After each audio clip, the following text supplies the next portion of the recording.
الشيطان الرجيم بسم الله الرحمن الرحيم من عمل صالحا من ذكر أو أنثى وهو مؤمن فلنحيينه حياة طيبة। আল্লাহ পাকের শুকরিয়া যে আল্লাহ তাআলা আমাদেরকে আজ গুরুত্বপূর্ণ একটা বিষয়ে আলোচনা করার এবং শোনার জন্য বসার তৌফিক দান করেছেন। আলহামদুলিল্লাহ। শুকরিয়া করি আমাদের মুহতারাম রাহিম সাহেব হুজুরকে, তিনি আসছেন কষ্ট করে ওয়াজ করছেন, অনেক দামি দামি কথা বলছেন। আলহামদুলিল্লাহ। তো আমাদের এখানে আজকে মাওলানা মুফতি শফিকুল ইসলাম ভাই ওনারও আসার কথা ছিল, তো উনি এক অনিবার্য কারণে আসতে পারেন নাই। উনি দোয়া চেয়েছেন ফোন করে, ওনার ভাই অসুস্থ, তাকে নিয়ে ইন্ডিয়া যেতে হয়েছে। আজকে সকালে গিয়েছে, তো ওনার ভাইয়ের সুস্থতার জন্য দোয়া চেয়েছেন এবং আল্লাহ যেন সফর নিরাপদ করেন এই জন্য দোয়া চেয়েছেন। আমরা দোয়া করবো আল্লাহ যেন তার ভাইকে স্থায়ী সুস্থতা দান করেন এবং তাদেরকে আসানির সাথে নিরাপত্তার সাথে আল্লাহ সফর শেষ করে দান করেন। তো আলহামদুলিল্লাহ, আমরা সব থেকে দামি একটা নিয়ামত সম্পর্কে শুনলাম, ইমানের নিয়ামত। দুনিয়ার মধ্যে যত নিয়ামত আছে সব থেকে দামি নিয়ামত হলো ইমান, অমূল্য সম্পদ। তো যার মধ্যে ইমান আছে আর যার মধ্যে ইমান নাই, কেমন যেন একজন মৃত একজন জীবিত মানুষের নাই। তো ইমান আছে সে একজন জীবিত মানুষ, ইমান নাই সে কেমন যেন রূহ ছাড়া, জান নাই, এরকম একটা দেহ নাই, একটা বডির মধ্যে, যে বডিতে কোনো রূহ নাই। তো আল্লাহ পাকের শুকরিয়া যে আল্লাহ তাআলা আমাদেরকে ইমানের উপর দৌলত দান করেছেন। এই জন্য এই নিয়ামতের হিফাজত এটাও বেশি জরুরি। যে জিনিস যত দামি হয় ওই জিনিসের হিফাজত তত গুরুত্বের সাথেই করতে হয়, যেহেতু ওই জিনিসের ডাকাত শত্রু তত বেশি হয়। তো আমাদের ইমানের সবথেকে বড় ডাকাত হলো শয়তান, নফস, এটা তো আছেই। এর পাশাপাশি পরিবেশ বড় খতরনাক। ইমানকে এই জামানায় হিফাজত করা বড় কঠিন বিষয়। হাদিসে আল্লাহ পাকের রাসূল সাল্লাল্লাহু আলাইহি ওয়াসাল্লাম বলেন, আসবাহা রাজুলু ঈমানান মুমিনান ওয়া ইউসি কাফিরা। শেষ জামানা এমন হবে, মানুষ সকালে ঈমান নিয়ে সকাল করবে, সন্ধ্যায় সে বেঈমান হয়ে যাবে। নাউযুবিল্লাহ। অনুরূপ এমন হবে, সন্ধ্যায় সে ঈমান গ্রহণ করবে, ঈমানের সাথে থাকবে, সকালে আবার বেঈমান হয়ে যাবে। এমন একটা সময় আমরা চলতেছি, এমন একটা সময় আমাদের উপর এসে গেছে। তো এই জামানায় ঈমান এবং দ্বীনের উপর অটল থাকা, অবিচল থাকা এতই কষ্টকর। আল্লাহ পাকের রাসূল সাল্লাল্লাহু আলাইহি ওয়াসাল্লাম বলেন, কেমন যেন জ্বলন্ত আংলা আগুন হাতে রাখা যেমন কষ্টকর। এই জন্য ঈমানেরও পরিচর্যা করা দরকার, ঈমানের হিফাজত করা দরকার, ঈমানের প্রতি যত্নবান হওয়া দরকার। আমরা জানি ওযু ভেঙে যায়, কখনো কখনো নামাজও ভেঙে যায়, রোজাও ভেঙে যায়। তো নওয়াকিজুল ওযু, নওয়াকিজুস সালাহ এরকম যেমনই আছে, তদ্রূপ নওয়াকিজুল ঈমানও আছে। তো ওযুর মাসালা আমরা জানি না এরকম কেউ নাই। ওযু ভঙ্গের কারণগুলো কি কি? প্রায় সবাই 7টা কারণ বলতে পারবো। অনুরূপ নামাজ ভঙ্গের কারণ 19টা সবাই কম বেশি সবাই বলতে পারবো। সিরিয়ালে না বলতে পারলেও গুনে গুনে একটা সময় 19টা পুরো করতে পারবো হয়তোবা। তো ঈমান ভঙ্গের কারণগুলো কি কি, এগুলো সম্পর্কে আমরা অনেকেই অসচেতন, জানিই না। এবং ঈমান কতটুকু আছে না আছে এটাও জানি না আমাদের। ঈমান শিখিনি, ছোটবেলায় বক্তব্যে গিয়েছি, কোনো হুজুর আমাদের বাসায় এসে পড়াই গেছেন, এই পর্যন্তই শেষ। এর বাহিরে আলাদাভাবে ঈমান শিখিনি এবং যতটুকু অর্জন করেছি আমাদের মুরব্বী, দাদি, নানি, মা বাবার থেকে, ওই পরিমাণ এখনো টেকসই আছে কিনা এটাও জানি না। অথচ সাহাবায়ে কিরামের অবস্থা কি ছিল? হযরত হানজালা রাদিয়াল্লাহু তাআলা আনহু, উনি একবার দৌড়ে না ফাকা হানজালা, না ফাকা হানজালা এই কথা বলে দৌড়ে রাসূলুল্লাহ সাল্লাল্লাহু আলাইহি ওয়াসাল্লামের দরবারে যাইতেছিলেন। প্রতিমধ্যে হযরত আবু বকর সিদ্দিক রাদিয়াল্লাহু তাআলা আনহুর সাথে দেখা হলো। তো উনি বললেন যে, কি হলো হানজালা, তুমি কেন এই কথা বলছিলেন? হানজালা তো মুনাফিক হয়ে গেছে। মুনাফিক হয়ে হানজালা হয়ে গেছে, তার কারণটা কি? তা উনি বললেন যে, দেখেন, যখন আমি রাসূলুল্লাহ সাল্লাল্লাহু আলাইহি ওয়াসাল্লামের সোহবতে থাকি, তখন যখন তার সোহবতে, তার সংস্পর্শে থাকি, তখন একরকম অবস্থা থাকে। এবং রাসূলের সোহবত থেকে যখন আমরা দুনিয়াবী পরিবেশে আসি, যখন কর্মক্ষেত্রে আত্মনিয়োগ করি অথবা সংসারিক কাজকর্মে ব্যস্ত হয়ে যায়, তখন আমার ঈমানের মধ্যে একটু পরিবর্তন এসে যায়। আমি তো মনে করি যে এটা ঈমান হারা হয়ে যাওয়ার মতো, মুনাফিক হয়ে যাওয়ার মতো। তো হযরত আবু বকর রাদিয়াল্লাহু তাআলা আনহু, উনি তো সাধারণ মানুষ না, অত্যন্ত জ্ঞানী মানুষ। এবং ওনার ব্যাপারে এই কথা বলা হয়, ওই জামানায় ফুকাহায়ে কিরামের মধ্যে আফকাহুল ফুকাহা 7 জন ছিল। সবথেকে বড় ফকিহ, সবথেকে বড় আলিম। তার মধ্যে 4 জন হলো 4 খলিফা, খুলাফায়ে রাশিদা, খুলাফায়ে আরবা, হযরত আবু বকর, হযরত ওমর, হযরত আলী, হযরত উসমান রাদিয়াল্লাহু তাআলা আনহুম আজমাইন। এরপরে উবাদুল্লাহ সালাসা অর্থাৎ তিন আব্দ, অর্থাৎ আব্দুল্লাহ ইবনে আব্বাস, আব্দুল্লাহ ইবনে মাসউদ, আব্দুল্লাহ ইবনে ওমর রাদিয়াল্লাহু তাআলা আনহু। তো উনি একজন আফকাহুল ফুকাহা, এত বড় একজন ফকিহ সাহাবী হয়েও তিনি তো এই কথা ফতোয়া দিতে পারতেন না, এতে ইমান তো ভঙ্গ হতে পারে না। কি বলো, তোমার ইমান গেছে, যাও তুমি বাড়ি ফিরে যাও। এই ফতোয়া দিলেন, অবশ্য ইনি নিজের দিকে ওইটা ফিরে গেছেন। আচ্ছা, এমন অবস্থা তো আমারও হয়, যদি আমারই হয়ে থাকে তাহলে আমি তো মুনাফিক হয়ে গেছি, উনিও দৌড় চতুর্থ তলে একসাথেই যায় রাসূলের দরবারে। তাহলে ইমানের ব্যাপারে কতটা সতর্ক ছিলেন তারা। অনুরূপ আমাদেরকেও সতর্ক থাকা চাই, জানতে হবে কিসে ইমান যায়। ইমান যে এত সহজেই চলে যায় আমাদের জানাই নাই। কথায়, কাজে, কর্মে বিভিন্নভাবে, বিশ্বাসগতভাবে অনেকভাবে ইমান চলে যায়। এখন কোন কোন কারণে ইমান যায় এই বিষয়গুলো যদি আমরা নাই জানি তাহলে আবার নতুন করে আবার ইমান আনবো কিভাবে? আমাদের যে ইমান আছে কিনা এটাই তো জানি না, তাহলে নতুন ভাবে ইমান আবার আনার প্রয়োজন আছে কিনা এটাই তো অনুভব হবে না। এই জন্য ইমান ভঙ্গের কারণগুলো কি কি এ বিষয়ে আমার আলোচনা ছিল।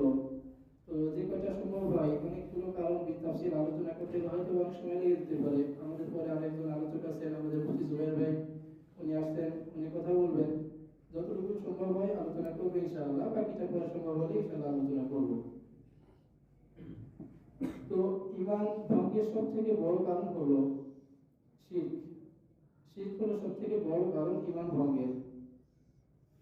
যে ইমান এর বিপরীতেই হলো শিরক বা কুফর।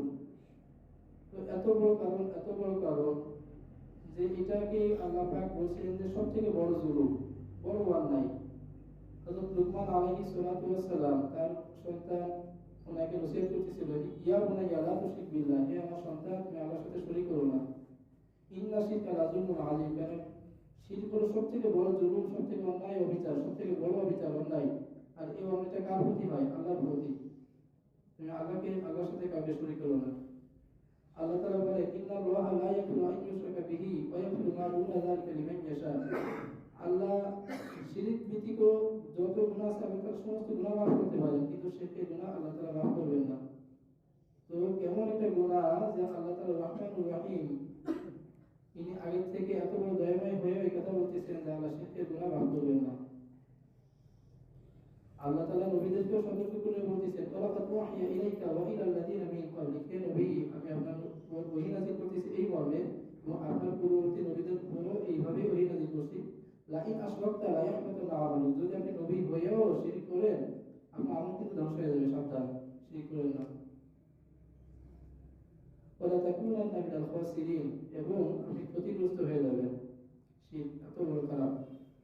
আল্লাহ তাআলা আরেকটা আয়াতে বলে, ওমান ইউশরিক বিল্লাহ ফাকাদ হারামাল্লাহু আলাইহিল জান্নাহ, যারা শিরক করবে আল্লাহ তাদের উপর জান্নাতকে হারাম করে দিবেন। দেখেন কতগুলো ক্ষতি। ফাকাদ হারামাল্লাহু আলাইহিল জান্নাহ ওয়া মাওয়াহুন নার, তার ঠিকানা হবে জাহান্নামে। জান্নাত হারাম, ঠিকানা জাহান্নামে। ওমান লিযালিমিনা মিন আনসার, এবং ওমান লিযালিমিনা মিন আচ্ছা লা ইয়াহবাতুন আমালুকা ওয়া লা তাকুনান্না মিনাল খাসিরিন। হ্যাঁ, আরেকটা আয়াতে আল্লাহ তাআলা বলে, লা ইয়াহবাতুন আমালুক, আল্লাহ তাআলা তোমার আমল ধ্বংস করে দিবেন। শিরক, এই জন্য শিরকে আকবার, শিরকে আসগর, শিরক দুই প্রকার, শিরকে আকবার, শিরকে আসগর।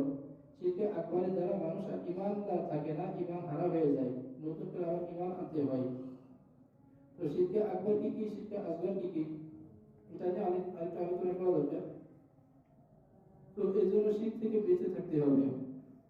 তো শিরক সাধারণত তিন প্রকার হয়, মানে আল্লাহর সাথে শিরক, বড় শিরক তিনটা। একটা হলো আশিক বিল্লাহ ফিজাত, আশিক ফিজাত, আল্লাহর সাথে জাতের সাথে সত্তাগত দিক দিয়ে শিরক সাব্যস্ত করা, আল্লাহর সাথে অংশীদার সাব্যস্ত করা। যেমন ইহুদিরা তারা কি করছিল, ওয়াকালাতিল ইয়াহুদ উযাইর ইবনুল্লাহ, যে তারা বলছিল ইহুদিরা যে উযাইর সে তো আল্লাহ পাকের সন্তান, নাউযুবিল্লাহ, স্বয়ং আল্লাহর সাথে আল্লাহ পাকের সন্তান সাব্যস্ত করছে। ওয়াকালাতিন নাসারা মাসীহ ইবনুল্লাহ, আর নাসারা খ্রিস্টানরা তারা কি বলে, তারা বলে যে ঈসা ইনি আল্লাহর পুত্র, নাউযুবিল্লাহ। তো তারা আল্লাহর সাথে শরীক করছে তার জাতের দিক দিয়ে, সত্তার সাথে শরীক করছে, এটা সবথেকে বড় কবিরা গুনাহ। আর মুশরিক যারা হিন্দু আছেন, অন্যান্য ভাই যারা, তারা তো তাদের তাদের শীতের কোনো শেষই নাই, তাদের 18 কোটি দেবতা, কয়টা বলবেন? এরা তো 3টা বলছেন, এনারা তো আরো বেশি বলছেন, তাই না? এই জন্য আল্লাহ তাআলা স্বয়ং কোরআনে বলতেছেন যে ইহুদিরা তারা শিরক করছে, আল্লাহ পাকের পুত্র সাব্যস্ত করে হযরত উযাইর আলাইহিস সালাতু ওয়াস সালামকে। আর আমাদের কিছু ভাই এই কথা বলে যে তারা অনেক ভালো, আমাদের মতো শিরক করে না, ইহুদিরা অনেক ভালো, তাদের উপর আযাব আসবে না, তারা কখনো পরাজয় বরণ করবে না, নাউযুবিল্লাহ। এরকম ব্যক্তি আছেন, তাদের পক্ষে কথা বলে না, অথচ স্বয়ং তারা যে শিরক করে আল্লাহ তাআলা কোরআনে বলতেছেন। কথা প্রসঙ্গে এসে গেল। আচ্ছা, ওইভাবে আল্লাহ তাআলা সিফাতের সাথে শরীক করা, আল্লাহ তাআলার গুণের সাথে কাউকে গুণান্বিত করা, এটাও বড় শিরক। একটা দুইটা বলি, যেমন আল্লাহকে আলিমুল গায়ব, ইনি কে? আলিমুল গায়ব ওয়া শাহাদা একমাত্র আল্লাহ তাআলা, গায়বের মালিক আল্লাহ তাআলা। গায়বের খবর কেউ জানেন না। ইন্নাল্লাহা ইনদাহু ইলমুস সাআ ওয়া ইয়ানসিরুল গায়ব ওয়া ইয়ালামু মা ফিল আরহাম ওয়া মা তাদরি নাফসুন বিআইয়ি আরদিন তামুত ইন্নাল্লাহা আলা কুল্লি শাইইন কাদির। যে আল্লাহ তাআলা এরকম কিছু বিষয় আছে যেটা একমাত্র আল্লাহ তাআলাই জানেন, অথচ এই গুণে কাউকে গুণান্বিত করা, কোন ব্যক্তিকে কথা মনে করা যে তিনি গায়বের খবর জানেন, অদৃশ্যের খবর জানেন, নাউযুবিল্লাহ। আলিম গায়ব মনে করা হয় কোন ব্যক্তিকে, তাহলে এটা হবে বড় শিরক। এই শিরকের কারণে মানুষ ঈমান হারা হয়ে যাবে। তো আল্লাহ তাআলা কোরআনের মধ্যেই বলেন, হে নবী আপনি কথা বলে দেন, কুল লা আ'লামুল গায়বা, কুল, হে নবী আপনি বলে দেন, ইনদি খাজাইনুল্লাহ, মানে আমার কাছে কোনো আল্লাহ পাকের খাজানাও নাই, বলে আ'লামুল গায়বা, আমি কোনো গায়বও জানি না, বলে কিন্তু আ'লামুল গায়বা লাস্তাকসারতু মিনাল খায়র, আমি যদি গায়বী জানতাম অনেক ভালো ভালো কাজ আমি করতে পারতাম, আমার কোনো ক্ষতিই হতো না। হযরত রাসূলুল্লাহ সাল্লাল্লাহু আলাইহি ওয়াসাল্লামকে ইহুদি মহিলা দাওয়াত করে খাবারের সাথে বিষ মিশিয়ে খাওয়াই দিয়েছে না, ওই বিষের ক্রিয়া মৌতের আক্রান্তই ছিল। তো উনি যদি গায়েবী জানতেন তাহলে উনি কি আগে থেকে বুঝতে পারতেন না যে খাবারে বিষ আছে, উনি কেন খাবার গ্রহণ করবেন? উনি যদি গায়েবী জানতেন তাহলে উহুদের যুদ্ধে এত বড় বিপর্যয় কেন নেমে আসলো মুসলমানদের উপর? উনি কি আগেই অবগত হওয়ার দরকার ছিল না যে পাহাড়ের চূড়ায় পাশে খালিদ বিন ওয়ালিদ তখন তো মুসলমান হয় নাই, উনি একটা বাহিনী নিয়ে লুকায়িত আছে, গোপনে রয়ে গেছে, আগে থেকে তো সতর্ক হতে পারতেন। এজন্য আলিমুল গায়ব একমাত্র আল্লাহ তাআলা, এই গুণের সাথে কাউকে গুণান্বিত না করা, প্রত্যেকটা আল্লাহ তাআলা সিফাতে নাম আল্লাহ তাআলা যত আছে প্রত্যেকটা গুণের সাথে কাউকে শরীক না করা। ওইভাবে ইবাদতের ক্ষেত্রে কাউকে শরীক না করা, আল্লাহ ব্যতীত অন্য কাউকে সিজদা না দেওয়া, আল্লাহ ব্যতীত অন্য কোনো ঘরে তওয়াফ না করা, আল্লাহ ব্যতীত অন্য কারো নামে কোন জন্তু উৎসর্গ না করা, আল্লাহ ব্যতীত অন্য কারো নামে কসম না খাওয়া, মানত না মানা, একমাত্র আল্লাহর জন্যই করা। আলা লিল্লাহি দীনুল খালিস, পুরা দিনটাই তো আল্লাহর জন্যই, তার জন্য সমস্ত ইবাদত করতে হবে, তাই না? আচ্ছা, এরপরে আরেকটা উসুল বলি, উসুলের ভিত্তিতে একটা মূলনীতির ভিত্তিতে আর কয়েকটা বিষয় এসে যাবে, যদি সম্ভব হয় সবটাই আলোচনা করবো, না হলে শেষ করে দেবো। ওটা হলো ঈমান হারাম হওয়ার, ঈমান নষ্ট হয়ে যাওয়ার আর কিছু কারণ হলো যে কতবার সুবুত কতবার দালালা, ওই সমস্ত বিষয়ে শরীয়তের আহকামাত যেগুলো কতবার সুবুত মানে অকট্ট দলিল দ্বারা প্রমাণিত, অকট্ট দলিল আদিলা দ্বারা প্রমাণিত, এরকম কোন বিষয়কে ইনকার করা অথবা ইস্তেহজা করা, ইনকার অস্বীকার করা, অথবা হাসি ঠাট্টা বা উপহাস ঠাট্টা বিদ্রুপ করা, অথবা সব সভায় মধ্যে পড়ে যাওয়া, যেটাকে আল্লাহ তাআলা অকাট্য দলিল দ্বারা প্রমাণ করছেন, আল্লাহ তাআলা ফরজ একটা বিধান ফরজ করছেন বা হারাম বিধান হারাম করছেন, ওইটাকে আমি মানতে না পারা, নিজের মধ্যে সন্দেহ, না জানি এটা ফরজ কিনা, না জানি এটা হালাল কিনা, না জানি এটা হারাম কিনা, তাহলে যেটা অকাট্য বিধান দ্বারা প্রমাণিত এরকম আহকামাত, এরকম কোন শরীয়তের বিধি বিধানকে অস্বীকার করা অথবা ইস্তেহজা হাসি ঠাট্টা করা অথবা মজাক করা অথবা কি করা সব সন্দেহ করা, প্রত্যেকটা ঈমান ভঙ্গের কারণ। আচ্ছা, আরেকটা হলো কোন হালাল জিনিসকে হারাম করা অথবা কোন হারাম জিনিসকে হালাল করা, চুরি ডাকাতি জিনা ব্যভিচার সবই হারাম না, স্পষ্ট অকাট্য দলিল দ্বারা হারাম প্রমাণিত হয়েছে না, তা এটাকে আমি যদি হারাম মনে করি তাহলে আমার ঈমান থাকবে না।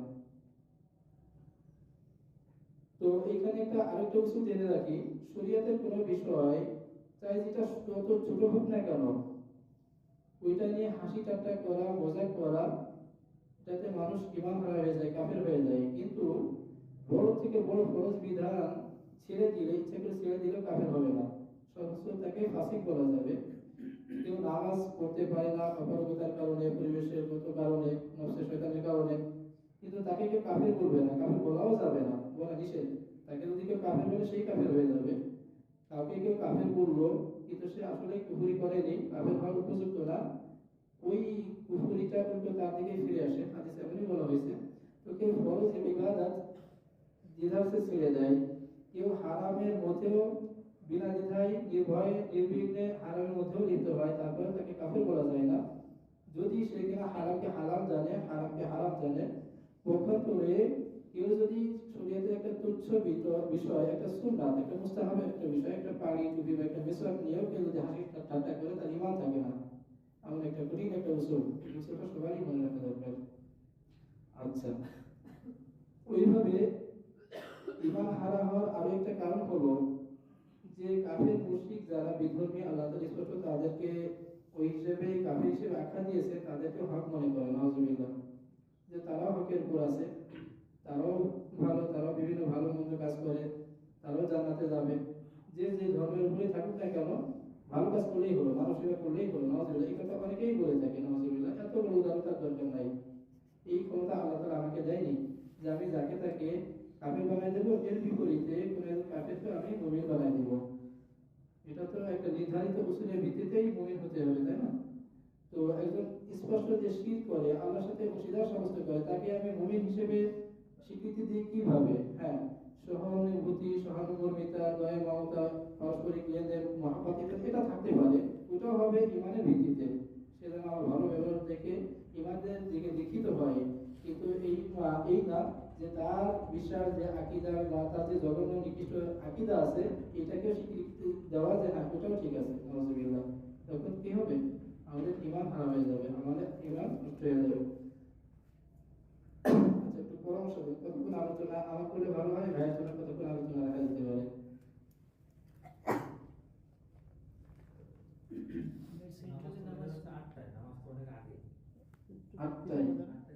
আমাদের না, আমাদের 8টার জায়গায় একটু আজকের জন্য দেরিতেও নিতে পারবো, বাকি আপনার জন্য কতটুকু করবে? ওটাও ইয়ার পরে, নামাজের পরে টাইম শেষ নিব ইনশাআল্লাহ। সেটা আপনি শেষ, সেটা আপনি হয়তো শর্টের মধ্যে শেষ করবেন, বাকি এর আগে আমি কতক্ষণে শেষ করবো আর কি। আপনি কতক্ষণ আলোচনা করবেন? আচ্ছা, আমি 45 পর্যন্ত করি, ভাই ইনশাআল্লাহ 15, 20, 25 যতক্ষণ পারেন। হ্যাঁ, আপনি 50 করেন। সবটাই জরুরি আর কি।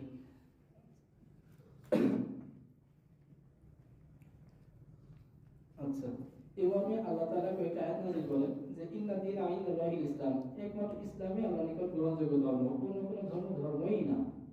এটা মানবরচিত ধর্ম। এটা কিভাবে ওই ধর্ম থেকেও সে জান্নাতে আশা করতে পারে, আরাম থেকে জান্নাতি বানাই দিতে পারে, আলহামদুলিল্লাহ। আল্লাহ তাআলা বলেন ওমাইয়া ইয়াবতাগি গায়রাল ইসলামি দীনান ফালা ইউকবাল মিনহু, যে ব্যক্তি ইসলাম ব্যতীত অন্য কোনো ধর্মকে দ্বীন মনে করবে, ফালা ইউকবাল মিনহু, এটা আল্লাহর নিকট গ্রহণযোগ্যই হবে না, আল্লাহ কবুল করবেন না। ঠিক আছে না? এজন্য ওরা যদি ওই ধর্মের থেকেও জান্নাতি হয়, তাহলে আল্লাহ তাআলা কেন এই কথা বলবেন সূরা বাইয়িনার মধ্যে, ইন্নাল লাযিনা কাফারু মিন আহলিল কিতাবি ওয়াল মুশরিকিনা ফি নারি জাহান্নাম খালিদিনা ফিহা। যারা আহলে কিতাব, যারা মুশরিকিন, যারা কুফরি করছে, তারা আহলে কিতাব হোক অথবা মুশরিকিন হোক, তারা ফি নারি জাহান্নামা, তারা জাহান্নামে তো যাবেই, খালিদিনা ফিহা, চিরস্থায়ী থাকবে সেখানে, তাদের বেরিয়ে আসার সুযোগই নাই। শুধু এতটুকুই শেষ, আল্লাহ তাআলা উলাইকা হুম শাররুল বারিয়া, তারা সৃষ্টির সর্বশ্রেষ্ঠ নিকৃষ্ট সৃষ্টি, সর্বশ্রেষ্ঠ নিকৃষ্ট সৃষ্টি হলো তারাই। তাহলে ইসলামের বাইরে অন্য ধর্মে থাকলে তাদেরকে আমরা মুমিনও বলতে পারি না, জান্নাতে যাবে এই কথা আমরা আগ বেড়ে বলতেও পারি না। অনেকে বলে ফেলে, অনেক সুশীল আছে এই কথা বলে আর কি, যে ধর্ম একটা মানলেই হলো, মানব সেবাই হলো বড় ধর্ম, নাউজুবিল্লাহ, এরকম বলে থাকে। আচ্ছা, ইমাম ভাগের আরেকটা কারণ হলো, যেটা না বলে নয়, এই ফিতনাটা মহামারী একটা ধারণ করছে। একটা সময়ে গত কয়েকটা বছর আগে শুনিনি বলা যেতে পারে, এখন এটা প্রায় জায়গায় শোনা যায়। বড় বড় শিক্ষা প্রতিষ্ঠান বলেন, বড় বড় সেক্টরে বলেন, এখানে ঢুকে গেছে, বড় বড় পজিশনে যারা আছে, বড় বড় শিক্ষাবিদ, তারাও এই ফিতনার মধ্যে ঢুকে গেছে। আল্লাহ মাফ করুন। এটা হলো কিসের ফিতনা? আহলে কোরআনের ফিতনা। যারা বলে যে আমরা কোরআন মানে হাদিস মানি না, নাউজুবিল্লাহ, দিনের একাংশ মানে একাংশ মানে না, তাহলে কি সেই পূর্ণ ঈমান হবে? হযরত পাকিস্তানের একজন বড় আলেম, উনি এই বিষয়ে একটা কিতাব লিখছেন, 120টা আয়াত জমা করছেন। কেউ যদি এই কথা মনে করে আমরা রাসূলকে মানি আয়াতের অস্বীকৃতি দেওয়া হয়, তাহলে সে 120টা আয়াত অস্বীকার করে সে আহলে কোরআন হয় কিভাবে? তাই না? সে যদি কোরআন ওয়ালাই হবে তাহলে কেন কোরআন আয়াতকে অস্বীকার করে? আল্লাহ তাআলা বলেন, মা আতাকুমুর রাসূলু ফাখুযু ওয়া মা নাহাকুম আনহু ফান্তাহু। রাসূল যেটা করতে বলে ওটা করো, যেটা ছাড়তে বলে ওটা ছাড়ো। এটা তো আল্লাহ তাআলা কোরআনে বলতেছেন না? আল্লাহ তো কোরআনেই বলেন, ওয়া মা ইয়ানতিকু আনিল হাওয়া ইন হুয়া ইল্লা ওয়াহয়ুন ইউহা। যে আমার নবী সে তো নিজ থেকে কোনো কথা বলে না, ইন হুয়া ইল্লা ওয়াহয়ুন ইউহা। যতক্ষণ পর্যন্ত তার উপর ওহী নাযিল না হয়, যতক্ষণ ওহী নাযিল হয় তখন সে কোনো কথা বলে। তার মানে ওটা একটা ওহী। হাদিসে রাসূল এটাও কি ওহী, বাকি ওটা ওহীর বদলে গায়রে মাতলুব, যেটা তিলাওয়াত হয় না, আর যেটা কোরআন এটা হলো ওহীর মাতলুব। আরো আয়াত আছে, যে একটা শানে নজরুল একটা আয়াতে বলি, যে দুইজন ব্যক্তি, একজন কাফের একজন মুমিন, তারা কোন একটা বিষয়ে বিতর্ক করলো। তারা মনে করলো যে আমরা রাসূলুল্লাহ সাল্লাল্লাহু আলাইহি ওয়াসাল্লামের কাছে যাই, উনি একটা সুষ্ঠু সমাধান দিবেন। তো এই দাবিটা প্রথমে একজন কাফের যিনি সেই তুলছিল। তো তারা গেছে রাসূলুল্লাহ সাল্লাল্লাহু আলাইহি ওয়াসাল্লাম ফয়সালা করে দিয়েছেন, কিন্তু ওই মুমিন মানে যিনি মুসলিম ছিল সে মানতে পারে নাই, তার মনোভূত হয় নাই। সে চলে গেল ওমর রাদিয়াল্লাহু তাআলা আনহু নিকটে, চলো ওইখানে যাই, উনি একটা সুষ্ঠু সমাধান করে দিবেন। তো হযরত ওমর রাদিয়াল্লাহু তাআলা আনহু ঘটনা শুনছেন যে এরকম তার আগে ওনারা বলছেন যে রাসূলুল্লাহ সাল্লাল্লাহু আলাইহি ওয়াসাল্লামের কাছে গেছিলাম, উনি ফয়সালা এমন করছেন, মানে ওই কাফেরের পক্ষে ফয়সালাটা ছিল। তো হযরত ওমর রাদিয়াল্লাহু তাআলা আনহু বলতেছেন, তোমরা ফয়সালা দিতে আসছো না, আচ্ছা ফয়সালা করতেছি। এগুলো ঘরে চলে গেছেন, এসে তলোয়ার এনে এক করে ওই ব্যক্তিকে দুই ভাগ করে দিয়েছেন, যেখানে নাম মাত্র মুমিন ছিল। তখন কতলের ভিতর বিনিময় কতল হয়, কিসাস নাকি হত্যার বিনিময়ে হত্যা। একজন মুমিনকে হত্যা করছে, তাহলে এখানে তো কিসাস হতেই হবে, সে যত বড় যাই হোক না কেন। একবার রাসূলুল্লাহ সাল্লাল্লাহু আলাইহি ওয়াসাল্লামের সামনে একজন হাত কাটা হচ্ছে, তো রাসূলুল্লাহ কান্না করতেছে, কেউ একটা সুপারিশ করলো, তো রাসূলুল্লাহ উত্তরটা কি দিয়েছেন, যে আমার সামনে যদি ফাতেমার ভিতর মুহাম্মদ এমন আযাবের উপযুক্ত হতো, শাস্তির উপযুক্ত হতো, আমি একটু দ্বিধা করতাম না, তার হাত কাটা যাক, আমিও এটা চাইতাম, তাই না? তো এখানে কি করলো রাসূলুল্লাহ সাল্লাল্লাহু আলাইহি ওয়াসাল্লাম, তো মানে ফয়সালা হয়ে যাবে, হযরত ওমর রাদিয়াল্লাহু তাআলা আনহু এরকম মৃত্যুদণ্ড এরকম কিছু একটা হবে। তখন আয়াত নাযিল হলো, ফালা ওয়া রাব্বিকা লা ইউমিনুনা হাত্তা ইউহাক্কিমুকা ফীমা শাজারা বাইনাহুম। হে নবী খবরদার, আল্লাহ পাকের কসম, লা ইউমিনু, তারা ততক্ষণ পর্যন্ত মুমিন হতে পারে না, হাত্তা ইউহাক্কিমুকা ফীমা শাজারা বাইনাহুম, তাদের মধ্যে যে সৃষ্ট বিবাদ, এই বিবাদের বিষয়ে আপনাকে ফয়সাল অর্থাৎ বিচার না মানতে পারবে, তারা মুমিনই হতে পারবে না। এবং আপনার বিচার যতক্ষণ তারা নির্দ্বিধায় বিনা বাক্যে না মেনে নেবে, তার মানে বোঝা যাচ্ছে সে যেহেতু বিচার মানতে পারে না, সে আগেই ঈমান হারাই হয়ে গেছে। আর তাকে ঈমান হারা হয়ে যায়, এরকম কাউকে হত্যা করলে কিসাস আসে না, ঠিক আছে না? যেন রাসূলুল্লাহ সাল্লাল্লাহু আলাইহি ওয়াসাল্লামকে অবশ্যই মানতে হবে।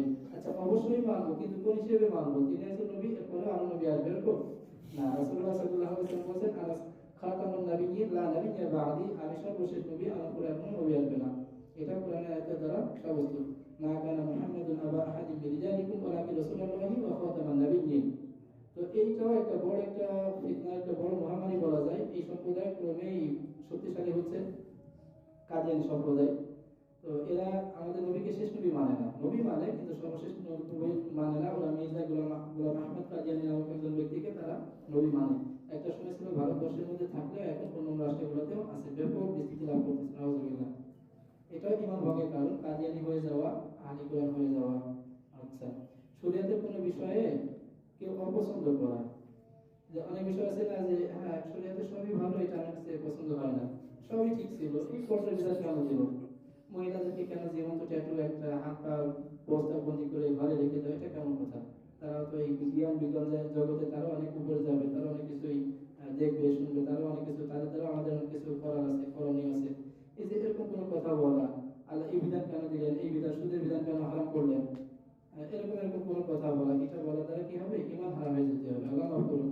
এরকম এই কথাগুলো আসলে খুলাসা করে খুলে খুলে বলতে হয়, এই জন্য যে আমাদের ঈমানের মতো সম্পদ যাতে আমরা সহজে না হারিয়ে ফেলি। এরকম একটা পরিবেশের মধ্যে যেহেতু আমরা এখনো আছি, সামনের থেকে আরো কঠিন পরিবেশ হয়তো বা আসবেও, এই আশঙ্কায় আমাদের সবারই জেনে নেওয়া দরকার, ঠিক আছে না? আচ্ছা, দলিলগুলো নাই দিই, সংক্ষেপে কয়েকটা কথা বলে শেষ করে দিই, 50-এর মধ্যে ভাই আপনি আসতেছেন। আচ্ছা, আরেকটা হলো ওই যে শরীয়তের কোনো বিষয় নিয়ে ঠাট্টা বিদ্রুপ করা, যে ওরা ইনসাআল্লাহ ইয়াকুলুনা ইন্নামা কুননা নাখুযু ওয়া নালআব, যে কাফেররা তারা কি করতো, রাসূলের দরবারে থাকতো, খুব ভালো মুনাফিক, তারা যখন বাইরে আসতো তারা শরীয়তের বিধিবিধান নিয়ে হাসাহাসি ঠাট্টা মশকরা করতো। তখন তাদেরকে জিজ্ঞাসা করা হলো, ওরা ইনসাআল্লাহ ইয়াকুলুনা, আচ্ছা তোমরা কেন এগুলো বলো? তখন তারা উত্তরে বলে, ইন্নামা কুননা নাখুযু ওয়া নালআব, তো আলাপ আলোচনা করি না কুতু আলাপ, আমরা তো খেতে আমার একটা কিনে করবো, জাস্ট এমনি কথাবার্তা বলতেছি এরকম। তখন বলতেছেন কি এনবি আপনি বলে দেন আবিল্লাহি ওয়া আয়াতিহি ওয়া রাসূলিহি কুনতুম তাস্তাহজিউন, আল্লাহকে নিয়ে রাসূলকে নিয়ে তাদের বর্ণিত বিধান নিয়ে তোমরা এত বড় দুঃসাহস, তোমরা এইগুলা নিয়ে হাসি ঠাট্টা করতেছো। লা তা'তাদিরু ক্বাদ কাফারতুম বা'দা ঈমানিকুম, তখন তাদেরকে ঘোষণা শোনায় দাও যে তোমরা কোনো ওযর আপত্তি দেখায়ো না, তোমরা কোনো অজুহাত দেখায়ো না। ক্বাদ কাফারতুম বা'দা ঈমানিকুম, তোমরা ঈমানের পরে ঈমান তো আছে এখন কিন্তু ঈমান না, ঈমানের না, এখন তোমরা কাফের হয়ে গেছো। আগে ইমানদার ছিল ঠিক হয়, কিন্তু এই ছাত্রী হাসি ঠাট্টা মজা করার কারণে, তুষ্ট তাচ্ছিল্য করার কারণে এখন তোমরা ইমানদার নাই। লা তা'তাদিরু ক্বাদ কাফারতুম বা'দা ঈমানিকুম। আচ্ছা, আরেকটা হলো মুসলমানদের বিরুদ্ধে বিধর্মীদেরকে সাহায্য সহযোগিতা করা, তাদের যে কোনো কর্মকাণ্ডে যা তারা মুসলমানদের প্রতি হবে এরকম কর্মকাণ্ডে সমর্থন করা, একাত্মতা প্রকাশ করা, হ্যাঁ এটাও বড় খতরনাক। তাদেরকে বিভিন্ন এজেন্ডা তাদের আমরা হয়ে বাস্তবায়ন করে দেওয়া, তাদের সলা পরামর্শ থেকে উপস্থিত থেকে কোনো একটা পরামর্শ নিজেদের থেকে দেওয়া, এরকম অনেক অনেক উদাহরণ আছে। বর্তমান সমাজে কথা বলে অনেক কথা এসে যেতে পারে, না জানি কোন কথা কোন দিকে যাবে, কোন ভাবে কে নিয়ে নেবে, এই আসলে বলা হচ্ছে না কি, আপনারা বুঝে নেবেন আর কি। এরকম অনেক অনেক দৃষ্টান্ত আছে, আল্লাহ করুন। আচ্ছা, এবং কাউকে দিনের ঊর্ধ্বে মনে করা, শরীয়তের ঊর্ধ্বে, এটা তো শরীয়ত নাই এরকম কথা মনে করা, নাউজুবিল্লাহ, যে ইনি এখন মুকাল্লাফ বিশালা নাই, এই কথা একমাত্র বাচ্চারা যারা বালেগ হয়নি তারা বলতে পারে, যারা পাগল যাদের আকল নাই তারা বলতে পারে। এছাড়া দুনিয়ার আর কেউ কেউ বলতে পারবে না যে আমি মুকাল্লাফ বিশালা না, যে আমার কোনো শরীয়ত এখন আবশ্যক না। নাউজুবিল্লাহ, আমি শরীয়তের ঊর্ধ্বে মারিফত আমার হাসিল হয়ে গেছে, অতএব শরীয়ত আমার দরকার নেই। আমি কেন নামাজ পড়বো, কেন রোজা রাখবো, হ্যাঁ তারপরে ওই যে হুজুর একটু আগে বলে না পর্দা নিয়ে, পর্দা উঠাই দাও, মনের পর্দা আসল পর্দা, হ্যাঁ তার মানে আমি একত্রে যা ইচ্ছা তাই করবো, সারা রাত নাচ গান করবো, নেশা করবো, আছে তো এরকম কোনো জায়গায় আছে, মেজবান্ডে ইত্যাদি এরকম আছে। আচ্ছা, তো এই যে এই কথাগুলো বলার দ্বারা কি হয়, শরীয়তের ঊর্ধ্বে উঠে গেছি, এরকম কথা বলার সুযোগ নাই। আল্লাহ পাক রাসূল সাল্লাল্লাহু আলাইহি ওয়াসাল্লাম তিনি কি শরীয়তের ঊর্ধ্বে ছিলেন? ছিলেন না। তিনি প্রতিবারে শেষ সময়েও দুইজন সাহাবী ঘাড়ে হাত দিয়ে হলেও উনি মসজিদে এসে ইবাদত করতেন, নামাজে উপস্থিত হচ্ছেন। তাহলে ওনার কতটা গুরুত্ব থাকলে উনি তখন এসে ইবাদত বন্দেগী করতে পারেন। অথচ মা তাকাদ্দামা মিন যামবিহি ওয়া মা তাআখার, নবীর আগে গুনাহ মাফ ছিল, পরে গুনাহ মাফ ছিল, তারপরে উনি সারা রাত নামাজ পড়তে পড়তে কেন পা ফুলাই ফেলবেন? রমজান আসলে কেন কোমর বেঁধে নেবেন? স্ত্রীদের থেকে আলাদা থাকবেন? যদি এরকমই হতো, আল্লাহ তাআলা বলেন ওয়া'বুদ রাব্বাকা হাত্তা ইয়াতিয়াকাল ইয়াকিন, হে নবী আপনি ইবাদত করেন, রবের ইবাদত করেন যতক্ষণ পর্যন্ত হাত্তা ইয়াতিয়াকাল ইয়াকিন, যতক্ষণ পর্যন্ত আপনার ইয়াকিন না এসে যায়। ইয়াকিন মানে মউত। প্রত্যেক মুফাসসিরিনে কিরাম ইয়াকিনের তাফসীর করেছেন মউত, অর্থাৎ এটা ইয়াকিন মানে ইয়াকিন হাসিল হয়ে গেছে, ওই ইয়াকিন না, ইয়াকিন মানে মউত না এসে যায়, ততদিন পর্যন্ত আপনি শরীয়তের উপরেই থাকবেন, এর থেকে আপনি বাহিরে না। আচ্ছা, ওইভাবে দিন থেকে বিমুখ হয়ে যায়, একেবারে শরীয়তের কোনো কাজই করে না, তাকে দেখলেই মনে হয় না যে সে একজন মুসলিম মুমিন, না তার লিবাসে, তার সুরতে, না তার কর্মকাণ্ডে, এরকম যদিও হয় তারপরে সে মুমিন আর থাকে না। ইসলাম তো তিন জিনিস নাম হুজুর বললেন না, ইকরার বিল লিসান, মুখে স্বীকৃতি দেওয়া, তাসদীক বিল জিনান, অন্তরে বিশ্বাস করা, আমাল বিল আরকান, কাজে পরিণত করে দেওয়া। যখনই হবে তিনটা জিনিসের শোনানো হয় তখন হবে কি পূর্ণ মুমিন। তো কেউ মুখে স্বীকৃতি দেয় না, আমলে পরিণত করে না, আর অন্তরে কি আছে না আছে তা তো জানি না, এই জন্য যা বাহ্যিক অবস্থাতে এরকম যে শরীয়তের কোনো বিধানই ফলো করে না, সেও ইমান ভোগের একটা কারণের মধ্যেও এটা একটা কারণ। আচ্ছা, হালালকে হারাম মনে করা, হারামকে হালাল মনে করা, এটা আমাদের অধিকারে নাই। আচ্ছা, এই পর্যন্তই শেষ, আরো কথা থাকলেও এই পর্যন্তই শেষ ইনশাআল্লাহ। এখন আমি অনুরোধ করবো আমাদের মুহতারাম মুফতি জহির ভাইকে আলোচনা বলা যেতে পারে। আচ্ছা, বলা যেতে পারলেও আমি বলবো না, এর থেকে আরো গুরুত্বপূর্ণ একটা বিষয় নিয়ে সময় নেবো, যেহেতু ভাই থেকে 5 মিনিট পাইছি, ওই সময়টা অন্য কাজে লাগাবো। ওটা হলো ইমানের উপর গুরুত্ব কিছুটা হলে বুঝছি আর কি, কিসে কিসে ইমান ভেঙে যায়, কথায় বলার দ্বারা, অন্তরে বিশ্বাস আনার দ্বারা, অনেক সময় কর্মকাণ্ডেও ইমান ভেঙে যায়। তো এই জন্য ইমানের হিফাজত করতেই হবে। তো একটা হিফাজতের একটা মাধ্যম হলো যে এই বিষয়গুলো সম্পর্কে জানা, হ্যাঁ সঠিকভাবে জানা, সঠিক ব্যক্তিদের থেকেই জেনে নেওয়া, যেখানে সেখানে না, যে কোনো মাধ্যমেই না। আরেকটা হলো আল্লাহ তাআলার নিকট দোয়া কামনা করা। আল্লাহ পাক যদি তৌফিক না দেন তাহলে আমাদের হৃদায়তের উপর থাকা একদমই কঠিন, একদমই কঠিন। অনেক ব্যক্তি আছে না, যে অনেক বড় বড় ব্যক্তি শেষ সময়ে বেঈমান হয়ে ঈমান হারা হয়ে চলে গেছে, নাউজুবিল্লাহ। নবীদের সন্তানও তারা ঈমান হিদায়াত পায়নি, তাদের স্ত্রীরাও অনেকে আছে ঈমান হিদায়াত পায়নি, বেঈমান হয়ে তারা দুনিয়া থেকে গেছে, এরকম আছে তো।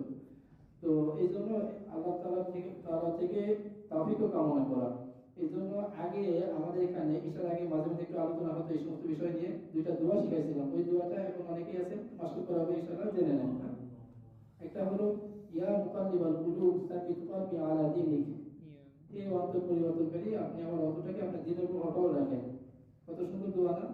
ইয়া মুসারিফাল কুলুব সাব্বিত কলবি আলা তাআতিক, এই অন্তর পরিবর্তনকারী আপনি আমার অন্তরটাকে আপনার ইতাআতের উপরে লাগিয়ে রাখেন। আরেকটা দোয়া কি কোরআনে বর্ণিত দোয়া সূরা আলে ইমরানের 8 নম্বর আয়াত, রব্বানা লা তুযিগ কুলুবানা বা'দা ইয হাদাইতানা, আয় আমাদের রব আপনি আমাদের অন্তরকে বাঁকা করে দিয়েন না, বা'দা ইয হাদাইতানা, যখন আপনি হিদায়াত দিয়ে দিয়েছেন এর উপরে রাখেন না, আর সরাই দিবেন কেন? এরকম অর্থটা লা তুযিগ কুলুবানা বা'দা ইয হাদাইতানা, হিদায়াত দেওয়ার পরে আপনাকে আর বাঁকা করে দিয়েন না, ইন্নাকা আনতাল ওয়াহ্হাব, আপনি তো সবচেয়ে বড় দাতা। এই দোয়াটা এই জন্য হযরত উম্মে সালামা রাদিয়াল্লাহু তাআলা আনহা ওনাকে বলা হলো যে মা আকসারু দুআ আকসারু রাসূলুল্লাহি সাল্লাল্লাহু আলাইহি ওয়াসাল্লাম ইদা কানা ইনদাক, রাসূলুল্লাহ সাল্লাল্লাহু আলাইহি ওয়াসাল্লাম আপনার নিকট যখন থাকেন সবথেকে বেশি কোন দোয়াটা বেশি পাঠ করেন? তখন উনি বলছিলেন ইয়া মুকাল্লিবাল কুলুব সাব্বিত কলবি আলা দীনিক, এই দোয়াটা বেশি বেশি পাঠ করেন। তো ওনাকে প্রশ্ন করা হলো কোন দোয়াটা বেশি পাঠ করেন? উনি সাথে আরেকটু উত্তরের সাথে আরেকটু অ্যাড করে দিয়েছেন যে এই প্রশ্নটা আমিও করছিলাম রাসূলের কাছে যে আপনি কেন বেশি দোয়া পাঠ করেন? তখন উনি উত্তরে বলছিলেন যে মা লাইসা আদমিয়ুন ইল্লা ওয়া কলবুহু বাইনা আসবাআইনি ফি আসাবিআইল্লাহ, যে মুমিনের অন্তর আল্লাহ তাআলার আঙ্গুলসমূহে দুইটা আঙ্গুলের মধ্যে থাকে, এরকম অন্তর। ইযা শাআ আকামা ওয়া ইযা শাআ আযাবা, যখন চান কায়েম রাখেন, যতক্ষণ চান কায়েম রাখেন, আর যখনই চান এই যে এরকম মানে এরকম করে ফেলবে, এরকম বাঁকা করে দেন।